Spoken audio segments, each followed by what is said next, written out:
Dawson Creek is located just over the Alberta border into British Columbia and is the beginning of the Alaska Highway at mile 0. After the Japanese bombed Pearl Harbor in 1941, President Roosevelt made a priority to build a road through Canada to Alaska, as Alaska was very close to Japan, who threatened the entire west coast of North America.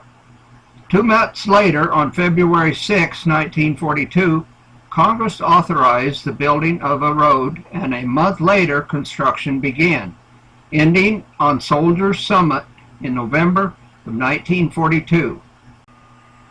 In 8 months, 1,422 miles of road had been built over the most difficult terrain possible. The main thrust was from Dawson Creek, where the railroad ended. By May of 1942, over 4,722 rail cars of materials had arrived and were unloaded. The U.S. Army Engineers was a prime contractor, and over 30,000 people were involved. The outstanding landmark is a tall elevator on the hill turned into an art gallery.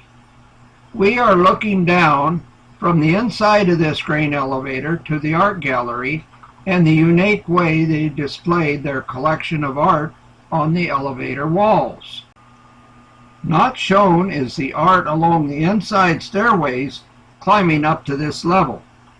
Next to the elevator is the Northern Alberta Railroad Station, now a museum, with excellent displays showing the life and times of the early pioneers and later those in the early 1940s when this community was busy building the highway.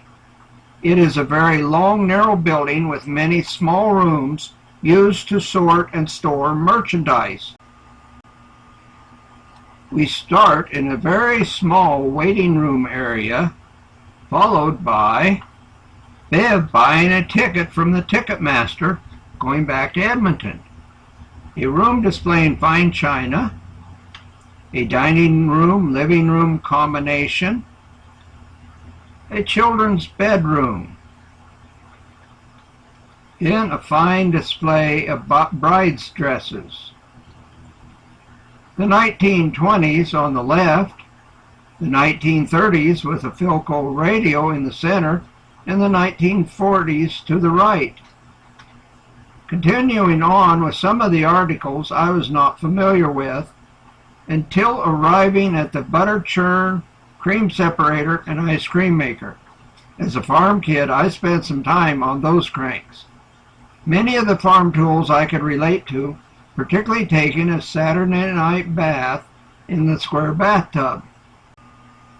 Their display of the ALCAN Highway was limited to a few pictures, an old gas pump, and survey transit. On the other hand, the Chamber of Commerce displayed a map, more highway scenes, and of course no display would be complete without the popular World War II Jeep dressed up as it looked like working on the job. They had excellent information about the survey crews, often just ahead of the bulldozers, as there were many trees to clear a line in order to stake the best route. Bev and I are at a special roundabout in the center of Dawson Creek, marking mile 0, the starting point of this ALCAN Highway. Heading north on a typical road, solid with trees on each side of the highway. Most of the road had trees cleared about 75 feet on each side of the highway. Miles and miles of this type of highway. Finally, in about 50 miles, we come to a wide spot on the road where we could pull off and take a break.